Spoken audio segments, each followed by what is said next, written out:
We're here with Bill Murray, Dan Aykroyd, Ernie Hudson. You were saying you think Danny maybe has a little too much energy. I'm just on behalf of the audience, which is a great New York audience, everything. You have this... New Yorkers don't do that kind. We cheer about, like, Wapalooza. Oh, I'm from Wapalooza. That we don't do. But we have this great Nate Smith, who's a fantastic drummer, and I think you would be robbed and cheated if you didn't get a little bit of just a short drum solo from Nate Smith with Dan Aykroyd dancing in front of Nate Smith. Do you want to hear that? Go ahead, Dan.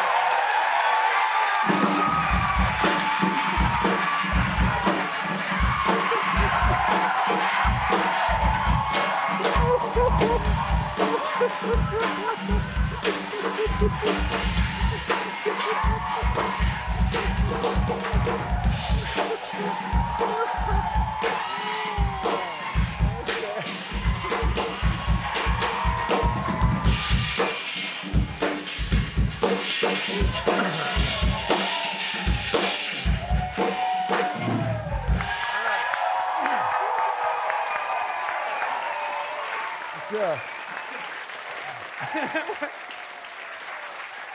Now we need, just so the audience, now Nate, you've never met this man, correct? That is No, right. we were. Not a planned situation. When did you, I mean... Nate, you're very good, too.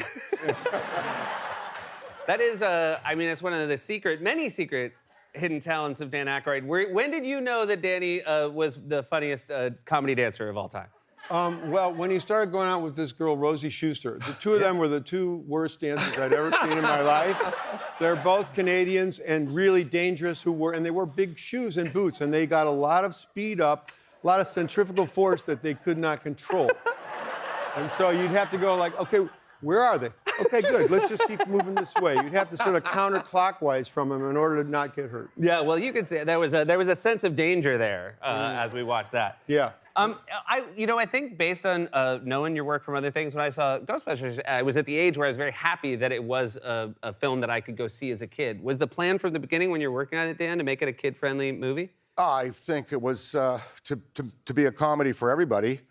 And obviously, you know, we watched the profanity in it. Yeah. I don't think there might be one bad word in it. But no, we were conscious of that and knew that we would have a young audience. And today we have an audience of like grandchildren and even great-grandchildren of the original viewers that are watching it. You all have kids. Were your kids fans of this film? Oh, yeah. Yeah. That's oh, absolutely, sure.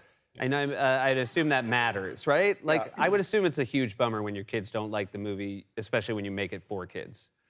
Well, they didn't buy the merch. Yeah. But they liked the movie. Yeah. Yeah, it was economical Halloween costumes. You know, well, I got this. You want to wear this? Okay. You know, they really did like it. But it was nice to have a movie that kids could see. Yeah. We're not really, you know, we just don't. We're like you, Seth. We don't work blue. We don't work blue. Thank you. Thank you for acknowledging that in my work. We were talking backstage that you have, over the years, met people who have tattoos of you both from the Ghostbusters and other work. And we do want to check. Anybody here have a Ghostbusters tattoo? Okay, well, it's not your night. Blues Brothers? Blues Brothers is another one. Yeah. And the Conehead, I've seen him. You've seen a Conehead? Is there anyone that has a tattoo that looks like any one of us? Tom Selleck, any celebrity tattoos at all? No but one this has is Tom a thing. Selleck. He thought Tom Selleck would... No one? This is a thing. People do tattoo, you know, famous people on their... I heard a friend from a story from a friend of ours that you were on a golf course in Spain. And a man from town heard you were there and ran to the golf course to show you what? To show me a tattoo of myself on his leg. And you know, when a man in another language starts running at good speed at you, you know, I'm like, I don't know how far away is he. Do I hit him with a 4-iron or do I hit him with a wedge? So, and then I didn't know what to say except, con mucho gusto. I was happy. I'm sure that meant the world there. Yeah. But you know, it turns out not everybody in the town of Chinchon is wearing a tattoo of myself. So He was the Bill Murray guy. I'm sure the word got to him. Like, you got to show up to the golf course now. What was it like? Do you remember your first experience meeting each other? Did you meet at Second City or did you meet at SNL? I had a partner, Valerie Bromfield, and we had a comedy act that we were working on, like kind of a Nichols and May kind of improv thing. We got hired by Second City, and we swapped companies with the Chicago company. The Toronto company went down to Chicago, and Chicago went to Toronto. And our guide, when we arrived in Chicago, was Bill Murray, who met us, took us around, got us settled in apartments, and showed us the grocery stores and the local bars. And at that time, I think you were in the touring company.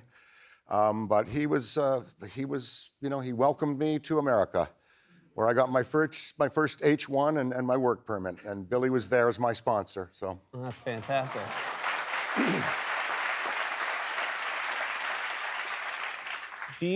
Ernie, do you remember the moment after making this film that you realized it was a giant hit? Was it immediate? No, I think, it came out, it was a hit, and that was, that was what it was. But I think it was 5, 10 years later that fans kept coming up, kept, putting on the jumpsuits, turning their cars into ectomobiles, that showing up at my house, that I realized that this was something really, really different. Yeah. Yeah. Well, it's incredibly special, and I really want to say again, not just a film that I enjoyed, but a film, the first one, I just really remember the experience of going to see it in a movie theater and how exciting that was. And it's really cool that this new movie's coming out at a time where people can do that again. I'm telling you, I believe truly that people are going to go to Afterlife, they're going to walk in, they're going to see it, and they're going to go right outside and line up again, just like the old days. That's how good it is. Does it? I know you've been back in the building, but is it? Do you have old flashbacks coming back to 30 Rock? Yeah, I remember sneaking in and out of this building all the time. You try to avoid someone that would make you go to work or someone that was trying to grab you after work. I knew all the secret exits out of this place. And now when I walk down the halls, I think, there's no one following you, Bill. You're okay. You're safe. We made it clear, and I want to stress this, we made it clear with all the security, Mr. Murray is not to be followed by his request. I can't tell the three of you how much it means that you spent time with us today. Thank you. Thank you so much for being here.